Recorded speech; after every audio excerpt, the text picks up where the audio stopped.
At 4:30 in the afternoon, when Officer David Delinko normally got off work, his desk was still piled high with paperwork. He had lots of forms to fill out and reports to complete about what had happened in his patrol car. He kept writing until his wrist began to ache, and at 6, he finally called it quits. The motor pool was only a few blocks away, but the rain was pouring down when Officer Delinko wearily came out of the headquarters building. He didn't want his uniform to get drenched, so he waited under the eaves, directly beneath the capital P in Coconut Cove Public Safety Department.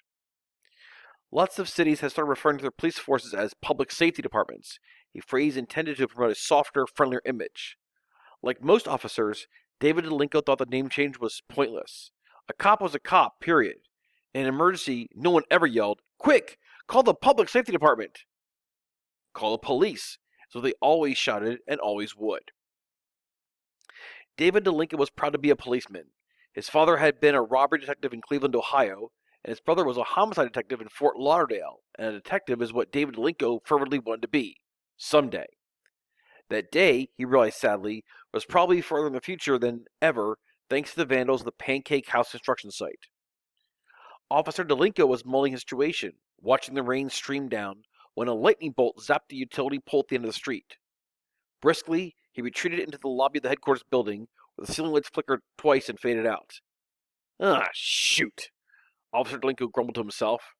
There was nothing to do but wait for the storm to pass. He couldn't stop thinking about the bizarre incidents of Mother Paula's property. First, somebody pulling the survey stakes, then dumping the alligators in the latrines, then spray painting his squad car while he was asleep inside. This was the work of bold and defiant perpetrators. Immature, certainly, but still bold. In Officer Delinko's experience, kids weren't usually so persistent or so daring. In typical cases of juvenile vandalism, the crimes could be traced to a group of youngsters, each trying to outdo the other for thrills. But this wasn't a typical case, Officer Delinko thought. Possibly it was the work of just one person with a grudge, or a mission. After a while, the squall began to subside and the thunderclouds scudded away from the center of town. Officer Delinko covered his head with a newspaper and made a dash for the motor pool yard. His hand-shined shoes were squirting water by the time he got there. The Crown Victoria, looking good as new, sat outside the locked gate. Officer Delinko had asked the garage chief to hide the car keys in the gas cap, but instead they were inserted into the ignition, visible to anyone strolling by. The garage chief believed nobody was loony enough to steal a marked police car. Officer Delinko started the car and headed for his apartment. Along the way, he made a slow loop around the Pancake House property, but there wasn't a soul to be seen. He wasn't surprised. Criminals disliked lousy weather as much as law-abiding citizens did. Even when off duty, Officer Delinko always kept the radio in his patrol cruiser turned on. That was one of the strict rules for those who were allowed to take the patrol vehicles home with you. You must keep your cars on, just in case a fellow officer needs help. Tonight the dispatcher was reporting a couple of minor fender benders and a local boy who went missing on his bicycle during the electrical storm. Roy something or other. A burp of static on the radio made it hard to hear the boy's last name. His parents must be pulling their hair out, Officer Delinko thought, but the kid's about to turn up safe. He's probably just hanging out at one of these shopping malls, waiting for the thunder to stop. 10 minutes later, Officer Delinko was still half thinking of the missing boy when he spotted a slender, rain-soaked figure standing at the corner of West Oriole and the highway. It was a boy, matching the description given out by the dispatcher. Approximately 5 feet tall, 90 pounds, and sandy blonde hair. Officer Delinko steered the car to the curb. He rolled down the window and called across the intersection, "Hey, young man!" The boy waved to move closer to the edge of the road. Officer Delinko noticed that he was walking a bicycle and the rear tire appeared to be flat. "Is your name Roy?" the policeman asked. "That's me." "How about I give you a lift?" The kid crossed the street with his bike, which fit easily inside the spacious trunk of the Crown Victoria. Officer Delinko read the dispatch report he had located the missing youth, and everything was fine. "Roy, your parents are going to be mighty happy to see you," said the patrolman. The boy smiled nervously. "I sure hope you're right." Silently, Officer Delinko congratulated himself. Not a bad way to end the shift for a guy stuck on desk duty. Maybe this would help get him out of the captain's captain's doghouse. Roy had never been in a police car before. He rode in the front seat next to the young officer, who did most of the talking. Roy tried to be polite, keep up his end of the conversation, but his mind was swirling with what Beatrice Sleep had told him about the running boy. My stepbrother, actually, she'd said. What's his name? He got rid of it. Why do they call him Malt Fingers? Is he an Indian? Back in Bozeman, Roy had gone to school with a boy named Charlie Three Crows. Beatrice Leap had laughed. No, not an Indian. I call him Mullet Fingers because he can catch mullet with his bare hands. You know how hard that is? Now, the mullet was a slippery, free-jumping bait fish that traveled in schools of hundreds. The bait near Coconut Cove was full of them in the spring. Throwing a cast net was the customary method of capture. Why? Doesn't he have a home? Roy asked Beatrice. Long story, plus none of your business. What about school? My brother got shipped off to a special school. He lasted 2 whole days before he ran away. Then he hitchhiked back all the way from Mobile, Alabama. A bunch of parents. They don't know he's late. They don't know he's here. I'm not going to tell him. Nobody's going to tell him. You understand? Roy had solemnly given his word. After they sneaked out of the auto junkyard, Beatrice Leap had given Roy a peanut butter cookie, which he gobbled hungrily. Considering the circumstances, it was the best tasting cookie he'd ever seen. Beatrice had asked how he planned to explain his whereabouts to his mother and father, and Roy admitted he hadn't figured that part out yet. Then Beatrice had performed an outstanding feat. She lifted his bicycle by the sprockets and chomped a hole in the rear tire, like she was biting into a pizza. Roy could only gape in amazement. The girl had jaws like a wolverine.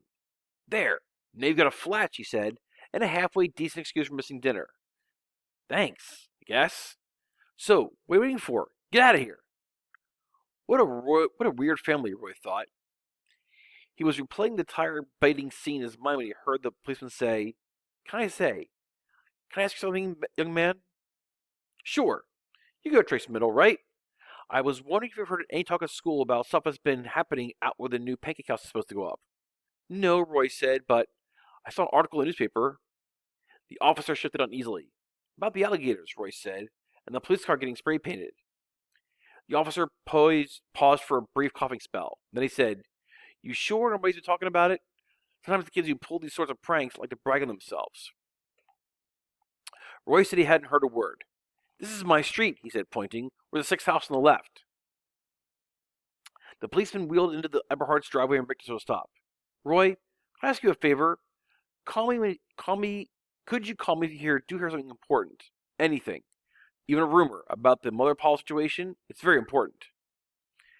The officer handed Roy a printed card. That's the officer line, and that's my cellular. After the phone numbers, this card read, Officer David Delinko, Patrol Vision, Coconut Cove Public Safety Department. You can call me anytime, Officer Delinko. Just keep your eyes and your ears open, okay? Right, said Roy, not too eagerly. The police was just asking him to be an informant, a snitch on his own classmates. Seems like it'd be a pretty easy job. It seems like a steep price to pay for a ride home. Not that Roy wasn't appreciative, but he didn't feel like he owed the officer anything besides a sincere thank you. Wasn't part of a policeman's job to help people? Roy got out of the car and waved to his parents, who were standing on the first steps.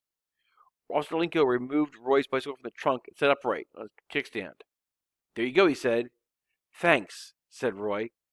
We'll patch a tire for you if at the Exxon. Was it a nail that got you? Something like that. Now, Roy's father came up and thanked the policeman for bringing his son home.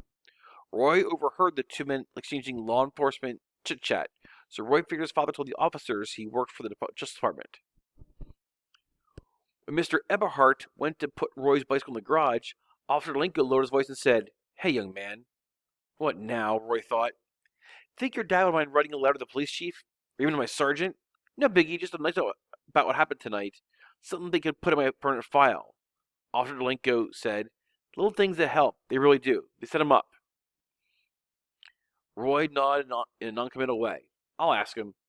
Terrific, you're a solid young fellow. Officer Delinko got back into his car. Mrs. Eberhardt, who had gone inside to get a towel, came up and pumped the patrolman's hand. We weren't out of our minds. Thank you so much. It was nothing. Officer Delinko shot a wink at Roy. It has restored my faith in police, Roy's mother went on.